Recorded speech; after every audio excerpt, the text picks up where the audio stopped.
Hi viewers, welcome to Bhaskar's area.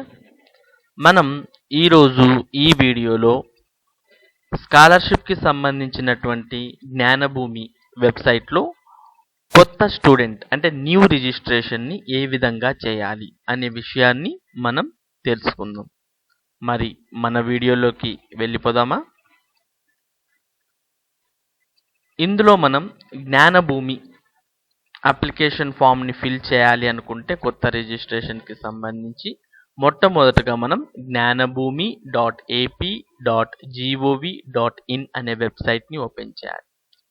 అలా open చేసిన వెబ్సైట్లో మనకు ఇక్కడ ఆరెంజ్ కలర్లో లాగిన్ అనే ఆప్షన్ కనిపిస్తుంది. ఎప్పుడైతే మనం ఈ లాగిన్ అనే ఆప్షన్ని క్లిక్ చేస్తామో అప్పుడు మనకు user ID, password and then captcha అనేవి కనిపిస్తాయి. ఇందులో మనం యూజర్ నేమ్ దగ్గర మన కాలేజ్ యొక్క యూజర్ నేమ్, తర్వాత పాస్వర్డ్ దగ్గర కాలేజ్ యొక్క పాస్వర్డ్ అండ్ దెన్ ఇక్కడ కనిపించే అక్షరాలను మనం ఇక్కడ టైప్ చేసి సైన్ ఇన్ అని క్లిక్ చేయాలి.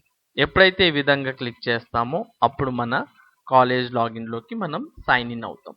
ఇలా అయిన తర్వాత ఇక్కడ మనకి లెఫ్ట్ సైడ్లో ఒక మెనూ కనిపిస్తుంది. అందులో హోమ్, స్టూడెంట్ రిజిస్ట్రేషన్ సర్వీసెస్ అని ఒక సెకండ్ ఆప్షన్ కనిపిస్తుంది. మనం కొత్త స్టూడెంట్స్ని రిజిస్టర్ చేయాలనుకున్నప్పుడు ఇక్కడ కనిపించే స్టూడెంట్ రిజిస్ట్రేషన్ సర్వీసెస్ అనే ఆప్షన్ని క్లిక్ చేయాలి. ఎప్పుడైతే మనం ఈ ఆప్షన్ని క్లిక్ చేస్తామో అప్పుడు అందులో మనకి న్యూ స్టూడెంట్ రిజిస్ట్రేషన్ అనే ఆప్షన్ కనిపిస్తుంది. ఈ న్యూ స్టూడెంట్ రిజిస్ట్రేషన్ అనే ఆప్షన్ కనిపిస్తే ఈ విధంగా మనకి ఒక ఫామ్ అనేది ఓపెన్ అవుతుంది. ఇందులో మనం ఎస్ఎస్సి హాల్ టికెట్ నంబర్ అని ఉన్న చోట ఎస్ఎస్సి హాల్ టికెట్ నంబర్, తర్వాత ఎస్ఎస్సి పాస్ ఇయర్ అని ఉన్న చోట పాస్ ఇయర్ని మనం టైప్ చేయాలి. అలాగే వాళ్ళు రెగ్యులర్ అయితే రెగ్యులర్ అని, లేదా సప్లిమెంటరీ అయితే సప్లిమెంటరీ అని, లేదా సిబిఎస్ఈ ఓపెన్ స్కూల్ లేదా వేరే తెలంగాణ రెగ్యులర్, తెలంగాణ సప్లిమెంటరీకి సంబంధించిన ఆప్షన్స్ని మనం సెలెక్ట్ చేసుకోవాలి. అంటే 10th క్లాస్ మార్క్ లిస్ట్లో ఏ విధంగా అయితే డీటెయిల్స్ ఉంటాయో వాటిని చూసి మనం ఇక్కడ ఈ ఆప్షన్స్ని సెలెక్ట్ చేసుకొని 10th hall ticket, 10th year of passing ఈ రెండు ఎంటర్ చేసి మనం ప్రొసీడ్ అనే బటన్ని క్లిక్ చేయంగానే ఎప్పుడైతే ప్రొసీడ్ అనే బటన్ క్లిక్ చేస్తామో అప్పుడు ఆ స్టూడెంట్కి సంబంధించిన రిజిస్ట్రేషన్ ఫామ్ అనేది ఓపెన్ అవుతుంది. ఇందులో ఆల్రెడీ వాళ్ళకు ఒకవేళ ఇంటర్మీడియట్లో స్కాలర్షిప్ అనేది వచ్చింటే డీటెయిల్స్ అనేవి అంటే student name, father name, 10th class details and then gender, Aadhaar number, mother number, date of birth ఇవన్నీ కూడా కనిపిస్తాయి. లేదు ఒకవేళ రాలేదు అంటే మనం ఆధార్ నంబర్ అనేది స్టూడెంట్ యొక్క ఆధార్ నంబర్ని మనం ఎంటర్ చేయాల్సి ఉంటుంది. ఇది ఎంటర్ చేసిన తర్వాత ఇక్కడ స్టూడెంట్ నేమ్, ఆధార్లో వచ్చిన నేమ్ రెండు కూడా ఒకటే అయి ఉండాలి. ఒక్కోసారి నంబర్ పొరపాటున టైప్ చేస్తే వాళ్ళ ఫాదర్దో, మదర్దో లేదా వేరే పర్సన్ని వచ్చే ఛాన్సెస్ ఉంటాయి. కాబట్టి స్టూడెంట్ నేమ్ తర్వాత ఆధార్ మనం నంబర్ టైప్ చేసిన తర్వాత వచ్చే నేమ్ రెండు ఒకటేనా కాదా అని మనం కన్ఫర్మ్ చేసుకోవాలి. ఒకవేళ వేరే నంబర్ని ఆధార్ నంబర్ని లింక్ చేస్తే మనం బయోమెట్రిక్లో తర్వాత స్టేజ్లో బయోమెట్రిక్లో ఫింగర్ ప్రింట్ వేయించుకునేటప్పుడు మనకు రెండు కూడా మ్యాచ్ కాక బయోమెట్రిక్ ఫింగర్ ప్రింట్ అనేది పడదు. కాబట్టి ఇక్కడే మనం కేర్ తీసుకోవాలి. ఇలా మనం ఎంటర్ చేసిన తర్వాత ఇక్కడ మ్యాచ్డ్ అనే ఒక రేడియో బటన్ ఉంటుంది, దీన్ని క్లిక్ చేయాలి. తర్వాత ఇక్కడ వర్చువల్ ఆధార్ నంబర్ అనేది ఇంకా మనకు రాలేదు కాబట్టి ఇది వదిలేసి జెండర్ దగ్గర జెండర్, తర్వాత రిలీజియన్, తర్వాత క్యాస్ట్, ఏ క్యాస్ట్ అయితే ఆ క్యాస్ట్ అండ్ దెన్ క్యాస్ట్కి సంబంధించిన సబ్ క్యాస్ట్ని, పేరెంట్ యొక్క ఆక్యుపేషన్ అంటే అకార్డింగ్ టు రేషన్ కార్డులో ఏదైతే ఆక్యుపేషన్ ఉంటుందో ఆ ఆక్యుపేషన్ని, తర్వాత స్టూడెంట్ యొక్క మదర్ టంగ్, స్టూడెంట్ నేషనాలిటీ వీటిని సెలెక్ట్ చేసుకోవాలి. తర్వాత అడ్రస్కి సంబంధించి స్టేట్, డిస్ట్రిక్ట్, మండల్, విలేజ్, దీనికి కంటిన్యూషన్గా హ్యాబిచ్యుయేషన్, తర్వాత street, landmark, door number, pin code ఇవన్నీ కూడా ఎంటర్ చేయాలి. ఇక్కడ హ్యాబిచ్యుయేషన్ అంటే ఫర్ ఎగ్జాంపుల్ ఇప్పుడు చూడండి, మండల్ ఏదైనా ఒక ఊరు పేరు ఇచ్చాం, తర్వాత విలేజ్ ఒకవేళ మండల్ అయితే ఆ మండలంలో ఉన్న విలేజెస్ అన్నీ కనిపిస్తాయి. ఒకవేళ వాళ్ళ టౌన్లో ఉన్నారనుకోండి అప్పుడు మనం ఆ మండల్ పేరు కాకోకుండా పక్కన అర్బన్ అని వస్తుంది, అంటే టౌన్ పేరుతో పాటు అర్బన్ ఆ ఆప్షన్ని సెలెక్ట్ చేసుకోవాలి. ఆ ఆప్షన్ని సెలెక్ట్ చేసుకుంటే ఇక్కడ హ్యాబిచ్యుయేషన్ అనే దాంట్లో మనకి విలేజెస్ పేర్లు కాకోకుండా వార్డ్స్ నంబర్స్ వస్తాయి, అంటే first ward, second ward, third ward ఈ విధంగా.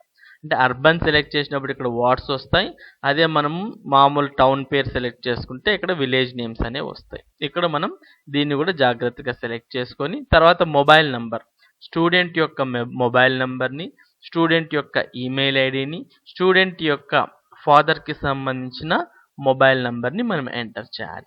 ఇక్కడ మెయిన్గా ఇక్కడ ఎంటర్ చేసే మొబైల్ నంబర్ అనేది మనకు ఇంపార్టెంట్. అంటే ఫర్దర్ కమ్యూనికేషన్ కోసం కానీ లేదా స్టూడెంట్కి ఓటీపీ రావడం కోసం కానీ ఈ మొబైల్ నంబర్ అనేది మనకు చాలా ఉపయోగపడుతుంది.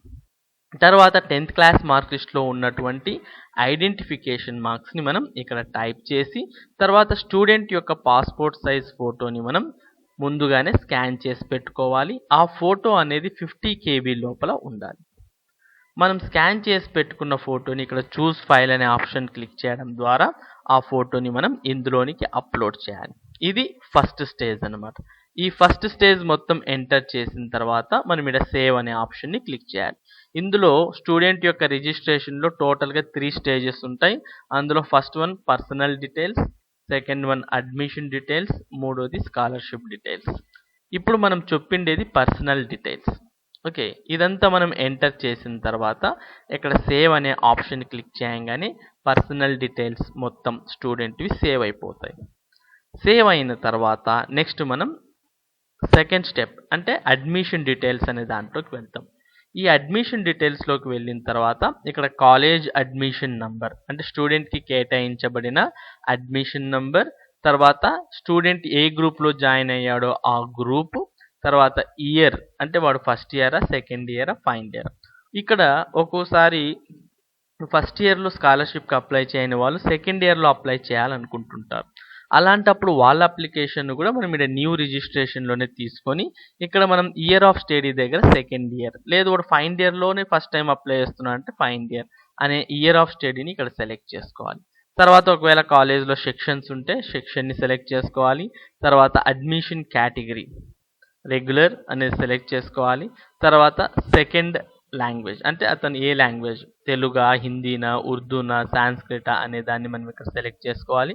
తర్వాత డేట్ ఆఫ్ అడ్మిషన్, ఆ స్టూడెంట్ ఎప్పుడు అడ్మిట్ అయ్యాడు, ఇలాంటి డీటెయిల్స్ అన్నిటిని మనం సెలెక్ట్ చేసుకోవాలి. ఇక్కడ ఎప్పుడైతే పర్సనల్ డీటెయిల్స్ ఎంటర్ చేసి మనం సేవ్ చేస్తామో అప్పుడు ఆ స్టూడెంట్కి ఒక అప్లికేషన్ ఐడి అనేది జనరేట్ అవ్వడం జరుగుతుంది. ఆ నంబర్ ఇక్కడ మనకి కనిపిస్తుంది.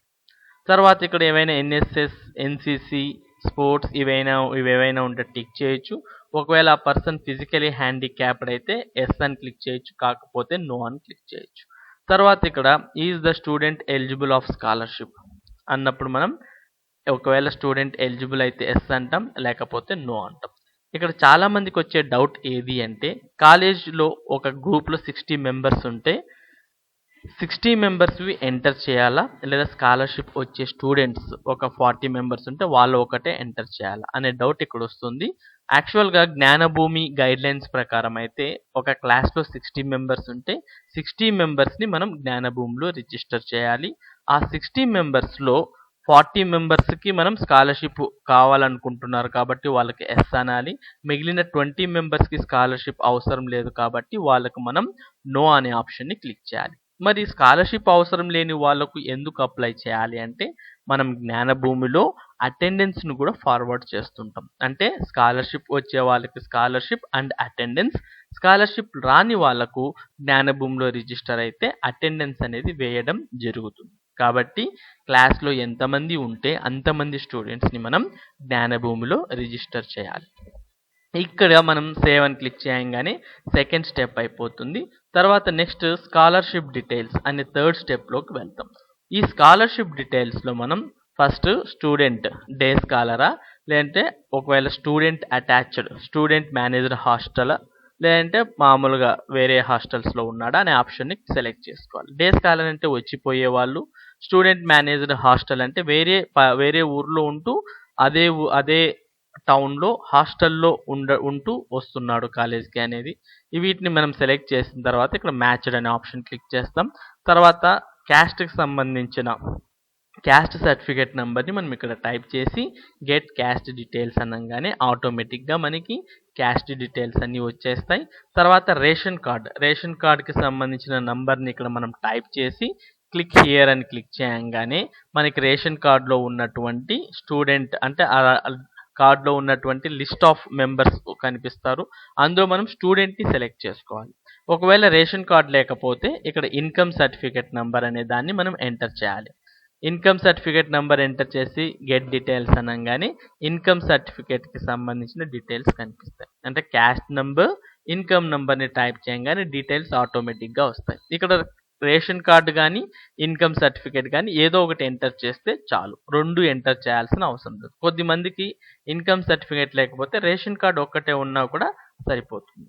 తర్వాత లాస్ట్ అండ్ ఫైనల్గా మనం బ్యాంక్ అకౌంట్ డీటెయిల్స్ అనే వాటిని ఎంటర్ చేయాలి. బ్యాంక్ అకౌంట్ డీటెయిల్స్లో ఫస్ట్ మనం ఐఎఫ్ఎస్సి కోడ్ ఎంటర్ చేయాలి. ఐఎఫ్ఎస్సి కోడ్ మనం ఎప్పుడైతే ఎంటర్ చేస్తామో అప్పుడు బ్యాంక్ నేమ్ ఆటోమేటిక్గా ఇక్కడ మనకి బ్యాంక్ డీటెయిల్స్లో వచ్చేస్తుంది. తర్వాత బ్యాంక్ అకౌంట్ నంబర్ని మనం ఇక్కడ ఎంటర్ చేయాలి. తర్వాత ఇక్కడ ఇంకోసారి బ్యాంక్ అకౌంట్ నంబర్ని ఎంటర్ చేసి కన్ఫర్మ్ చేయాలి.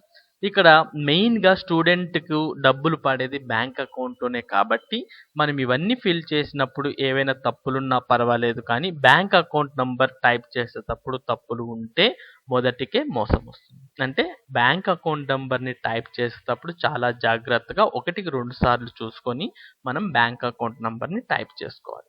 తర్వాత ఇక్కడ మ్యాచ్డ్, ఇవన్నిటికీ మ్యాచ్డ్ అనేది క్లిక్ చేయాలి. క్యాస్ట్కి మ్యాచ్డ్, ఇన్కమ్కి మ్యాచ్డ్, తర్వాత బ్యాంక్ అకౌంట్కి మ్యాచ్డ్ అనేది క్లిక్ చేసిన తర్వాత ఫైనల్గా ఇక్కడ local nativity as per 371D అనే దాని దగ్గర మనం ఎస్ అని క్లిక్ చేయాలి. ఆల్మోస్ట్ ఆంధ్రప్రదేశ్ వాళ్ళంతా ఇక్కడ ఎస్ అని క్లిక్ చేసేసి తర్వాత మనం ఇక్కడ సేవ్ అనే ఆప్షన్ని క్లిక్ చేస్తాం.